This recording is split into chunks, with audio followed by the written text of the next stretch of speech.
প্রতিদিনের চিন্তা ও প্রার্থনা। 25শে জুলাই।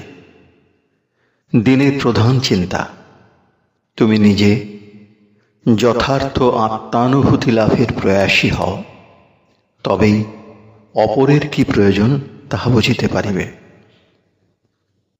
মুখস্থ করা যায়। অন্তরের প্রবাহিনী প্রেম বহে যেন অবারিত স্রোতে, করিও না তুমি রুদ্ধ তাহারে ভয়ের প্রভাবে। দিও না গো তার পথে বাধা, তোমার ক্ষুদ্র চিত্তবৃত্তি ভারে।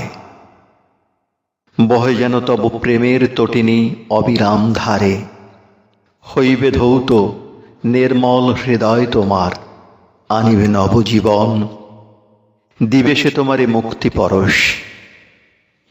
উপদেশ। অন্তরের অনুভূতিপ্রসূত দৃষ্টিতে উদ্বুদ্ধ হইয়া যদি তুমি সকল কাজ করিয়া যাও, তবে কাহারও কাছে তোমাকে শিখিতে হইবে না কি তোমার করা দরকার, এবং তোমার সেবাতেও কোনো ত্রুটি হইবে না। এই জগতে 3 রকমের মানুষ আছে।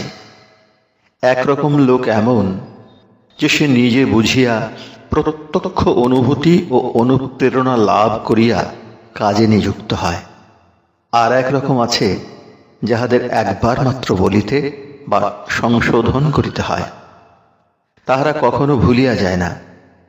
তৃতীয় ধরনের মানুষ এমন যে সে বারবার শুনিয়াও কিছু মনে রাখিতে পারে না।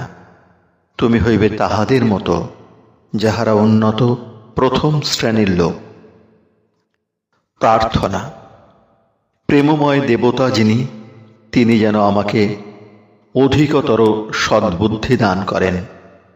আমি যেন সদ্জ্ঞানের সাহায্যে তাঁহার সন্তানদের সেবা করিতে পারি। যেন তিনি আমার প্রাণকে আত্ম উপলব্ধির আকাঙ্ক্ষায় আকুল করেন। আমার জীবন এবং সকল কর্ম যেন তাঁহারই ভাব প্রকাশ করে। তাঁহার প্রেম যেন আমার হৃদয়কে পূর্ণ করিয়া রাখে, আর আমি যেন তাঁহার হাতের যোগ্য যন্ত্রের মতো হই।